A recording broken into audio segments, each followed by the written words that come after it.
Simple fry chicken masala பரட்டது பார்க்கலாம்.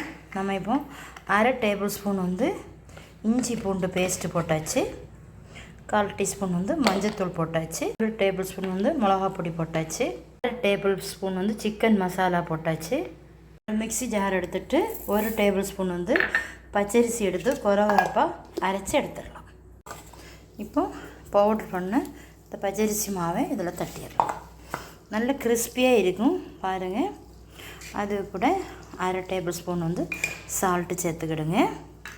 பாதி lemon வந்து வெட்டுக்கிடுங்க. இதை நல்லா மிக்ஸ் பண்ணிக்கிடுங்க. 15 நிமிஷம் இந்த சிக்கன் இருந்து ஊறட்டும். நம்ம மூடி வச்சிடலாம். இப்போ 10 நிமிஷம் சிக்கன் நல்லா ஊறிடுச்சு. ஸ்டவ் வந்து ஆன் பண்ணிடலாம். கடாய் வச்சிடலாம். ஆயில் விட்டுடலாம். கோகோனட் ஆயில், நல்ல ஃப்ரெஷ்ஷான கோகோனட் ஆயிலில் வந்து நம்ம ஃப்ரை பண்ணும்போது சிக்கன் சாப்பிடும்போது நல்ல டேஸ்ட்டாக இருக்கும். இப்போ நம்ம ஒவ்வொரு சிக்கனாக எடுத்து ஆயிலில் போட்டுடலாம். அது கூட கொஞ்சம் கருவேப்பிலை போட்டு நல்லா ஃப்ரை பண்ணிவிட்டு நம்ம அதையும் எடுத்துடலாம்.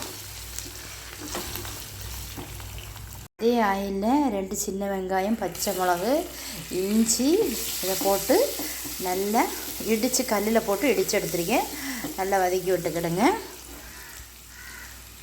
2 வெங்காயம் மீடியமாக கட் பண்ணி வச்சுருக்கேன்.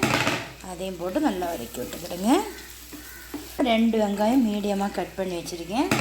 அதையும் போட்டு நல்லா வதக்கி விட்டுக்கிடுங்க. தேவையான அளவு சால்ட்டு சேர்த்துக்கணுங்கன்னா சிக்கன் வந்து ஃப்ரை பண்ண சிக்கன், அதனால் அதுலேயும் நான் சால்ட் இருக்கும் பார்த்துட்டு போட்டுக்கிடுங்க.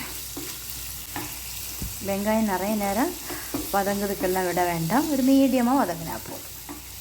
இப்போ நம்ம ஃப்ரை பண்ணி வச்சுக்கிட்டு சிக்கனை போட்டுடலாம். 1 டேபிள் ஸ்பூன் வந்து சில்லி சாஸ் வந்து விட்டு விடுங்க. டொமேட்டோ சாஸ் வந்து 1 டேபிள் ஸ்பூன் விட்டு விடுங்க. சில்லி ஃப்ளாக்ஸ் வந்து அரை டேபிள் ஸ்பூன் வந்து போடுங்க. இல்லைன்னா பெப்பர் பொடி போட்டாலும் போதும். பிரியாணிக்கெல்லாம் ரெடி பண்ணோம்ல அதே மாதிரி உள்ள கரம் மசாலா, ஒரிகானோ அதை கொஞ்சம் நல்ல கசக்கியில் போடுங்க. இது போடும்போது தனி ஒரு ஃப்ளேவரும் சாப்பிட்றதுக்கும் ரொம்ப டேஸ்ட்டாக இருக்கும்.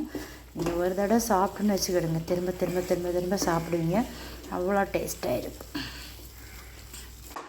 ஃபுட்டி வித் வினு சேனலை சப்ஸ்கிரைப் பண்ணுங்கள், லைக் பண்ணுங்கள், கமெண்ட் பண்ணுங்கள், ஷேர்